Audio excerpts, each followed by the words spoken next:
Met her in Harry Potter and the Order of the Phoenix as a quirky quality Ravenclaw, Luna Lovegood. Her real life Harry Potter knowledge can rival anyone in this room. Please let me welcome Ivana Lynch! A member of Dumbledore's army and the Ravenclaw's seeker. Our next guest is the actress who portrayed Cho Chang. Please help me welcome Katie Leon!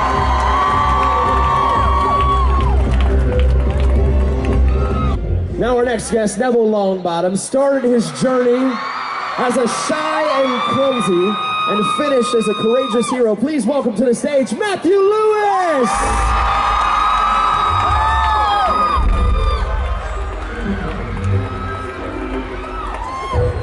He was the youngest of the Weasleys and the true love of Harry Potter. Please welcome the actress who played Ginny Weasley, Bonnie Wright!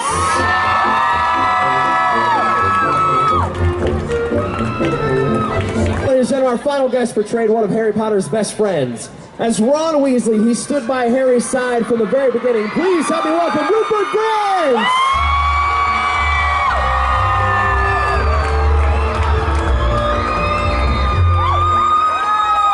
Guys, welcome. Welcome to the stage. You guys excited? Yeah, hello, is this? Hi, hello everyone.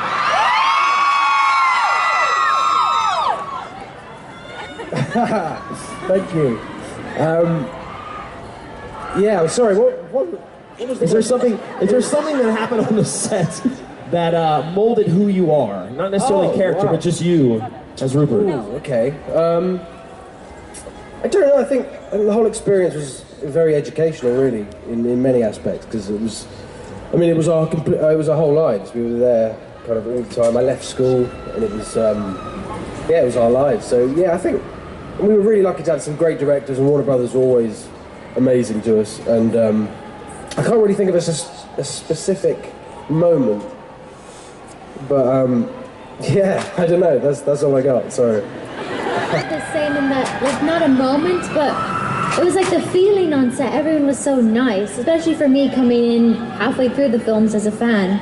I was expecting to kind of feel different, or to feel like they were, they were established and they belonged there. But everyone was just so nice to me and so friendly, and I think, it just made me feel so much at ease and able to settle in. And now it's just something that I try to do, I want to pass that on, just being friendly and reaching out to people when people seem shy or nervous, just try and talk to them, because that really helped so much, yeah. I think one specific moment that really kind of made me think about who I was watching Helena Bonham Carter when she was doing her thing, and I just seeing her being so confident and yet playful and professional and just being a bit crazy just made me think that I didn't have to feel so pressured in terms of being an incredible actor. I just had to just be comfortable with who I was, and yeah, I forget. I always remember when she's from when I watched her acting. So yeah. I kind of echo the sentiments of everyone else. It's hard to pinpoint an exact moment, but 10 years on a film like that, working with the people that we did, both cast and crew. I think my entire adult life has been defined and molded by that process. I don't think there's any actual markers that I can draw on, but just the whole process. Yeah. Absolutely. All right. Matthew. Matthew, not this one. Oh, I'm ready to hear this now, Matthew. It's not that good. It's just I'm really fascinated with bonobo monkeys. And Rupert finds that hilarious.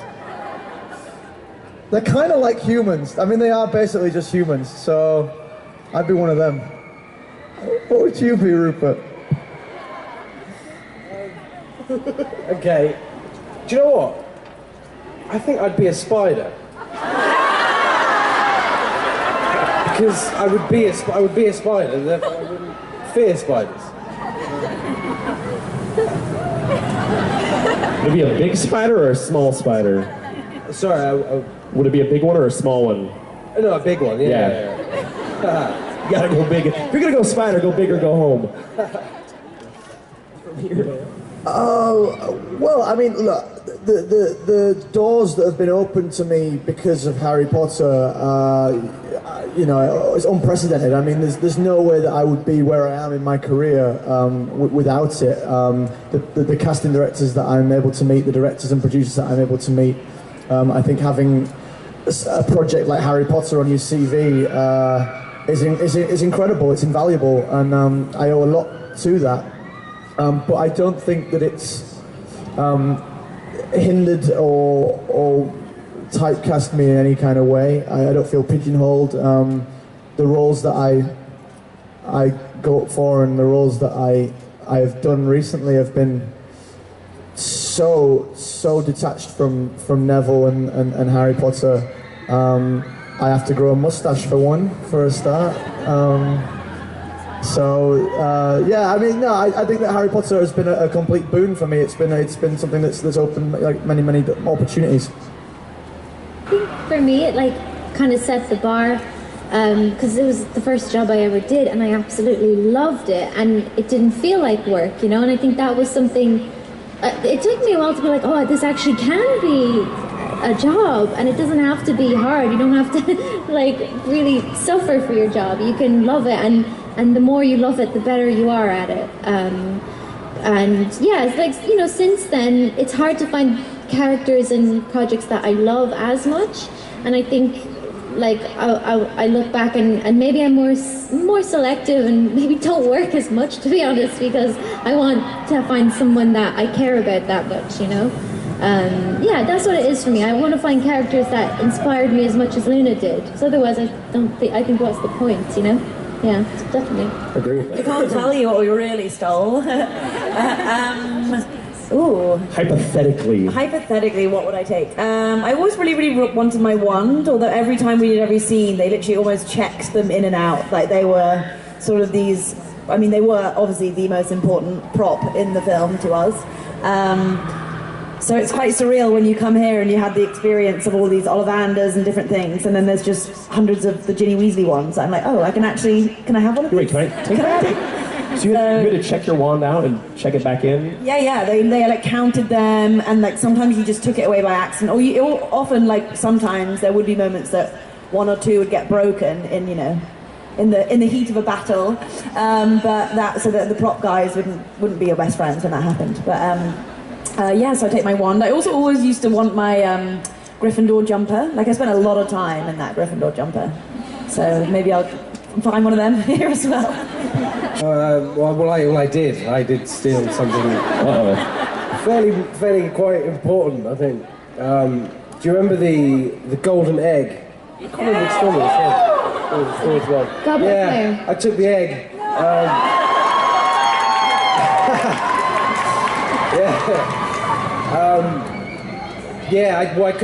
I stole it and had to give it back almost immediately because it was quite an important egg. But yeah, apart from that, I did steal. I sound like a real thief. I took the number 4 of Privet Drive, so I have that. How far did you make it with the egg? Well, I got it in a pillowcase. And it was in a hotel. And someone from Warner Brothers. It was actually James Oliver to blame as well. They were part of it. Yeah, and they caught up with me and said it's like worth $20,000. We need it back. $20,000 in a pillowcase. Yeah. But yeah. Anybody else? We were quite, I mean, I felt like the laughter that we were pretty, like, every scene that we did at the Burrows took a long time. Like, I feel like we laughed a lot and we did a lot of, like, we always, like, wound Julie Walters up in the earlier films. James and Oliver were very good at pretending to be each other. I remember once there was a scene where you have to eat mince pies, and like every time we like ate one, we just like burst out laughing and like sprayed them everywhere. Yeah, you were good at laughing, Rupert? Yeah, I have a bit of a reputation for laughing in inappropriate moments. It doesn't even have to be funny. You just laugh anyway. Oh, yeah, I know. It can be it's like the most ridiculous moments. It's usually the most serious moments. Like Dumbledore's funeral. That scene. I know, it's horrible, isn't it? But I've got a problem. I'm working on it. I'm getting better. Oh, wow. It's a good one. I don't have any friends. It's because you stole everything. Yes, that's right. Oh, How about in one word, can you describe your best friend? My best mate, Nick, he works in recruitment, and he's the most irritating man on the entire world. That's all I'm going to say about him. 'Cause he doesn't deserve to have this on this stage. Sounds like a good friend. I love him. It's hard. I'd say honest. Honest? Yeah, all my best friends are very honest with me, and they're not afraid to tell me when I'm doing something wrong. And I think that's really important because it keeps you grounded. Keeps you in check, yeah. It's Yeah. good. It's a good trait. Mine are really like playful and silly and dare each other to do something worse and worse and just make everything really embarrassing and awkward. That's kind of my comfortable state, awkwardness. So I like friends like that, yeah. What looks really fun is Quidditch. We were talking about this earlier, but actually in reality it's quite an interestingly technical and slightly painful thing to do.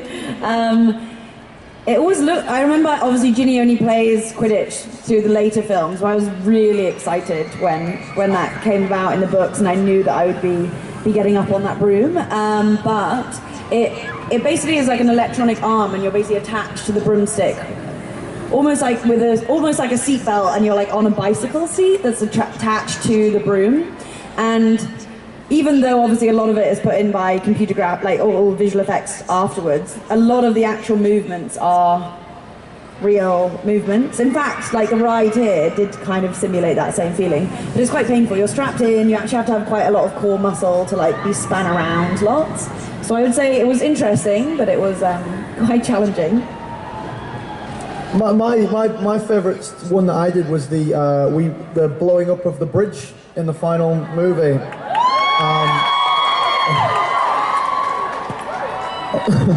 We built like quite a large section of the bridge in the 007 soundstage at Pinewood Studios, where naturally they filmed James Bond, etc.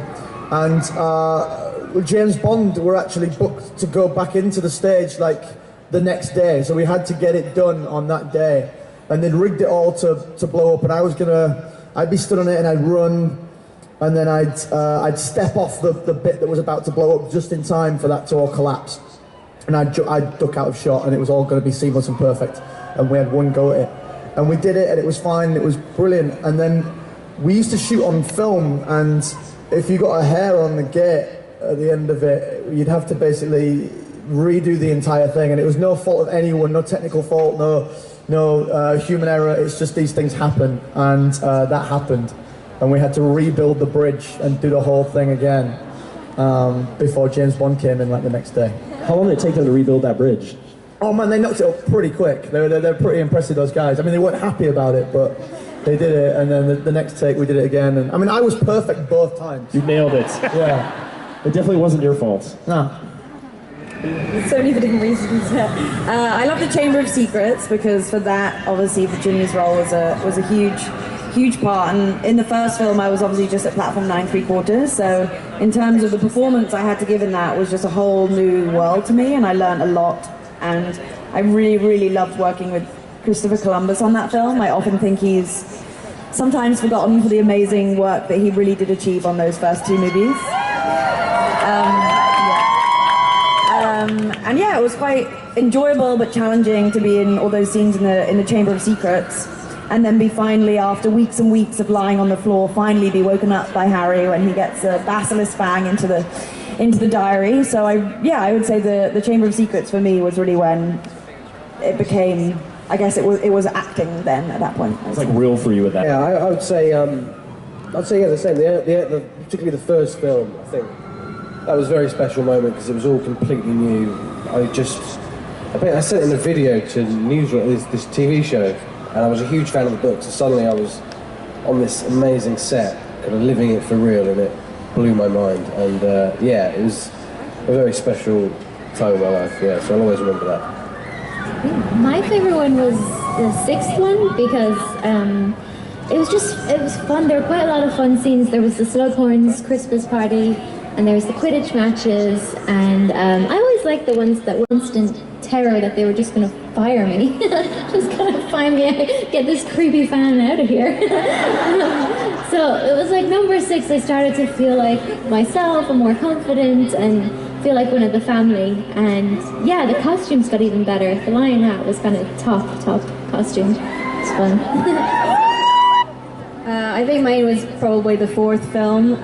It's my favourite book, and also it's like Rupert. It was everything was new to me, so I was just completely overwhelmed by everything, and I just remember it all because it was just so exciting, just to be behind the scenes. And yeah, 4th one.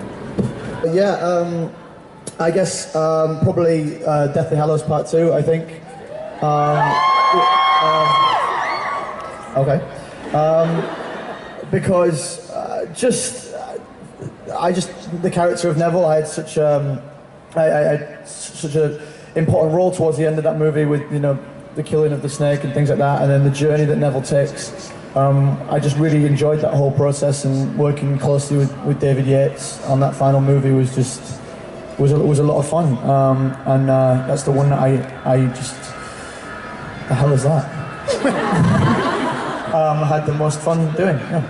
It was kind of, you know, it was a culmination of the whole story arc of Neville Longbottom. You know, is the idea of, you know, taking this little shy, bumbling kid and turning him into that hero that Joe wrote in the stories, and it was all right there in that final script, in that final movie, and to have the opportunity to play that was fantastic.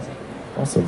Rusty. I would say in the battle, in the final film, there was the moment that I obviously thought for one brief moment that Harry was dead, and I run out towards Voldemort, and my dad, Mr. Weasley, grabs me, and in that moment it was just so incredibly still on the entire set, and the energy just felt so, I mean, it completely shifted in that moment. It was the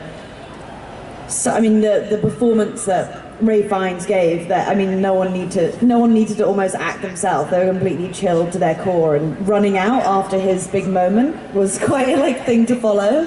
So I would say that was really challenging. I mean, I found a lot of that film was incredibly sad for all of us, because there was this idea of this, you know, this ending that was near for us, and there was, you know, at all times it could go either way in terms of what we were performing in this, you know, good versus evil. So it was a very emotional film, I would say, that one. So yeah, that was a challenge. I'd say for me it was Dobby's death scene. Yeah, because it was obviously sad, and it was just hard to get the balance right for Luna, because she is so full of light. Like, she doesn't, while everyone else is worrying about their exams, you know, she's just looking at the sky, that kind of thing. So it was hard to kind of make her serious and to feel what that would be like, and it really felt very sad. And also the fact, like, technically it was weird because we didn't have Dobby, you know. This would constantly surprise me on the films as a fan, like, having seen them on the screen, to be like, oh, they're not going to walk on here. And yeah, there was just like a tiny little lady who had a really strong, like, Cockney accent. She'd be like, all right, she would hop into Dan's arms, and it just kind of changed a little bit. So it was like both very sad and comical at the same time. So it was just strange. I think the hardest scene for me to film was definitely the kiss. Just because there was so much anticipation, and therefore, like, a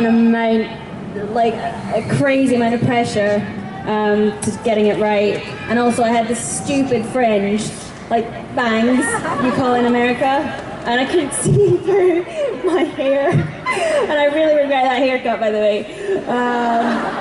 But yeah, so that was hard, especially because everybody was watching. How many people do you think were on the set when you guys were doing that scene watching? If you had to guess. Well, I think we were quite lucky in the sense we had like a closed set, so we had like kind of the minimal amount of people on watching, and then everyone else, and then hundreds of people behind the set. But it was very technical, and I remember being told by David Yates when to turn our heads, so it wasn't very romantic at all. Was that your first kiss, or just your first on-screen kiss? First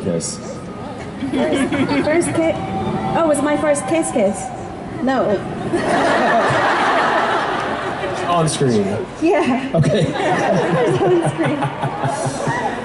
Yeah, I was like 17. What about you? Right, I don't know. What's the question? The most difficult, most challenging, yeah.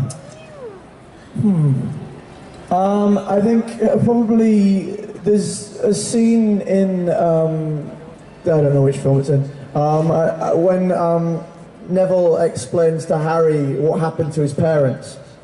And we had to sort of condense Neville's backstory into that scene because unfortunately we lost the scene in St Mungo's where we actually see his parents. And so we had to really convey so much and tell so much in that scene to try and explain really why Neville is as he is, and why he then goes on to have so much courage later on.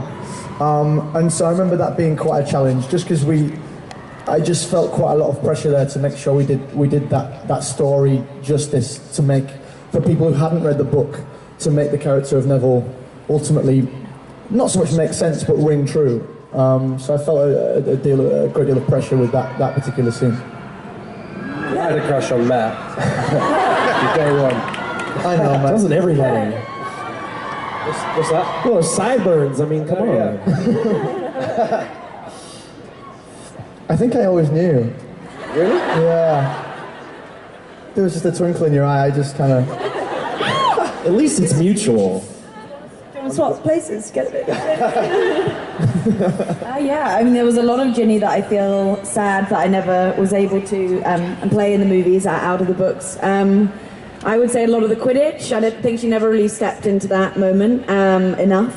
And I also think, just in terms of how important she was, I mean, in terms of like the relationship that Ginny has with Harry and how that really stems from like a real true friendship and support that sort of was born out of Dumbledore's army and all those moments. I would have loved to explore more, but I guess unfortunately 500, 600 page novels are quite hard to put into 2-hour movies.